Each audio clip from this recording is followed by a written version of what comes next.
Bayern-Fans, es ist das Spiel des Jahres. Mittwoch, 21 Uhr, Allianz Arena. 90 Minuten, um Geschichte zu schreiben. Paris hat uns 5:4 geschlagen. Doch warum unser Finaltraum jetzt erst recht lebt, erfahrt ihr in dieser gnadenlosen Analyse. Lasst uns kurz zurückspulen. 90 Minuten Paris, die uns alles abverlangt haben. Halbfinale. 5:4. 9 Tore. Ein historischer Rekord. So viele Treffer gab es in einem Champions League Halbfinale noch nie zuvor. Kane per Elfmeter, Olise per Traumtor, dann der Schock. 2:5. Doch dann das unglaubliche Comeback. Upamecano und Diaz machen das 4:5. Aus 2:5 wird 4:5. Und genau deshalb ist dieses Rückspiel noch längst nicht gelaufen. Doch was müssen wir daraus lernen? TV-Experte und Champions-League-Sieger Dietmar Hamann hat eine glasklare Ansage gemacht. Bayern muss diesen Schlagabtausch im Rückspiel verhindern. Wenn du gegen PSG ihr Spiel spielst, sind sie offensiv einfach zu stark. Der Mann hat recht. In Paris haben wir genau das gemacht und wurden in Umschaltsituationen eiskalt bestraft.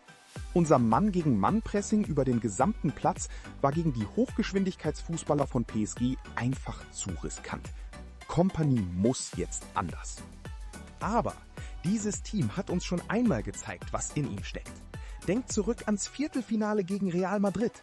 4:3 in der Allianz Arena. Ein Feuerwerk sondergleichen. Und in Paris, beim Stand von 2:5, haben unsere Jungs nicht aufgegeben. Kompany sagte nach dem Spiel: Normalerweise ist es vorbei, wenn du 5 Gegentore auswärts in einem Halbfinale bekommst. Aber wir schießen 4 und können noch 2, 3 mehr machen. Diese Moral, diese Comeback-Qualität, das ist unser Faustpfand für Mittwoch. Jetzt kommen wir zum entscheidenden Punkt. Warum das 4:5 kein Beinbruch ist. Erstens, die Auswärtstorregel ist Geschichte. Ein 1:0 würde komplett reichen, um in die Verlängerung zu gehen. Und jedes bessere Ergebnis bringt uns direkt ins Finale. Zweitens, wir spielen zu Hause. Vincent Kompany ist zurück auf der Bank, nicht auf der Tribüne. Und er hat einen Appell an uns gerichtet. Wir brauchen 75.000 Fans, die genauso fiebern wie unsere Auswärtsfans in Paris. Die Allianz Arena muss beben. Doch was sagt die Maschine? Der Opta-Supercomputer hat 10.000 Simulationen laufen lassen. Und das Ergebnis macht Mut. Bayern zieht mit 60% Wahrscheinlichkeit ins Finale ein. PSG kommt nur auf 40%. Und beim Gesamttitel liegt Bayern mit 35% nur hauchdünn hinter Arsenal mit 36%. PSG kriegt nur 21%. Die Daten lügen nicht, Leute. Alle Zeichen stehen auf Einzug ins Finale. Was muss Kompany taktisch ändern? Hamanns Analyse ist glasklar. Weniger Mann gegen Mann über den ganzen Platz, mehr Kompaktheit im Mittelfeld. PSG hat die vielleicht beste Umschaltoffensive der Welt. Wenn wir ihnen Räume geben, bestrafen sie das gnadenlos. Stattdessen tiefere Staffelung, gezieltes Pressing erst im Mittelfeld. Und Joshua Kimmich und Pavlovic als Doppelschirm vor der Abwehr, um die gefährlichen Zuspiele auf Dembélé und Kvaratskhelia zu unterbinden. Vorne wird dann die individuelle Klasse von Kane, Musiala und Olise den Unterschied machen. Für alle, die perfekt vorbereitet sein wollen, hier die wahrscheinlichen Aufstellungen. Bei uns im Tor der Titan, Manuel Neuer. Davor Leimer, Upa, Tah und Stanisic. Auf der Doppelsechs die Schlüsselspieler Kimmich und Pavlovic. Und vorne die magische 4. Olise, Musiala, Diaz und die unersetzliche Nummer 9, Harry Kane. Paris setzt auf Safonov im Tor.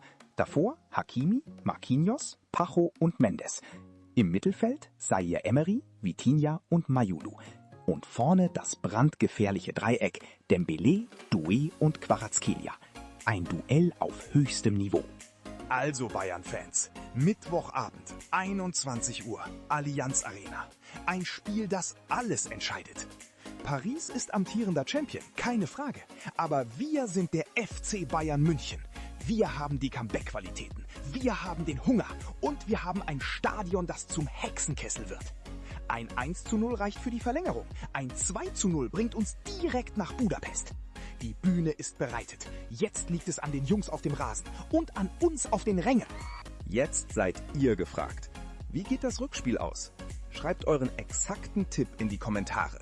Und vergesst nicht den Hashtag Finale daheim.